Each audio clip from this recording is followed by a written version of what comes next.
Basically, I'm going to mix everything in a huge bowl, and then I'm going to dump it onto the sheet pan and cook it in the oven.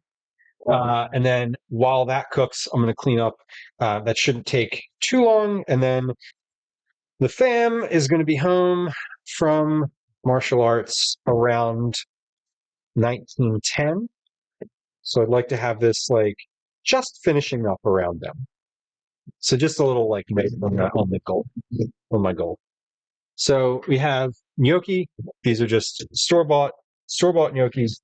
They're fine. They're good. They're from Wegmans. I'm going to throw those in here and then basically just like pile some other ingredients in here. So I also want to do white beans. So we're going to keep with the small round theme and throw some cannellini beans in here and a little bit of their juice, just a little bit, not a ton, because the juice is going to help keep this salty because there's not a lot of liquid that I'm tossing on here other than olive oil. And for anyone who's curious about the specific names of such things, the juice from the bean can is called aquafaba. Faba, I believe, with a B. Things that I learned on the internet, version 100 and whatever, version forever.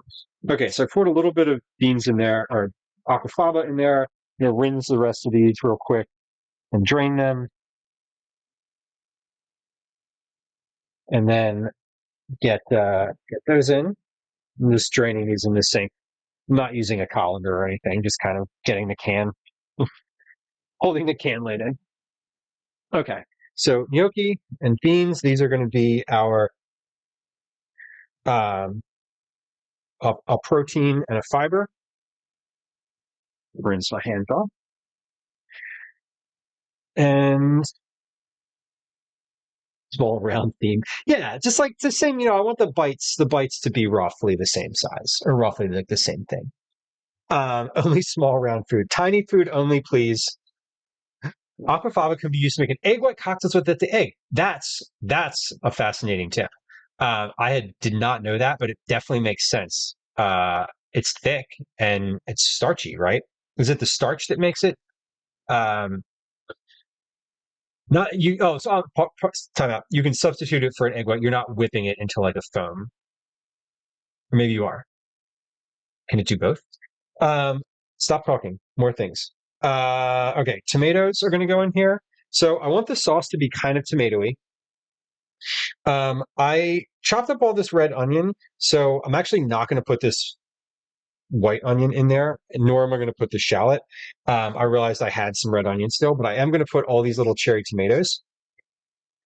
So those can go in.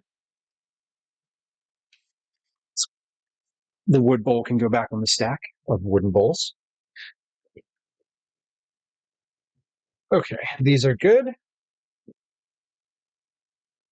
And what else do we want in here? I'm going to put some capers in here.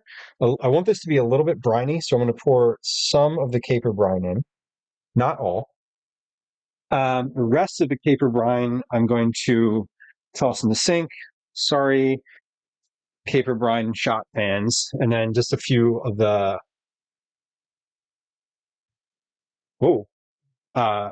a few of the capers to go in, and then this.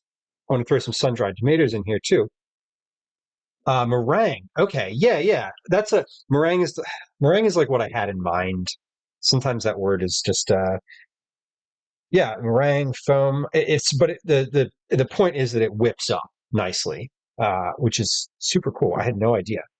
Maybe next time I have a need for like whipped cream or something like that, I'll whip up some aquafaba and see if the family can tell the difference.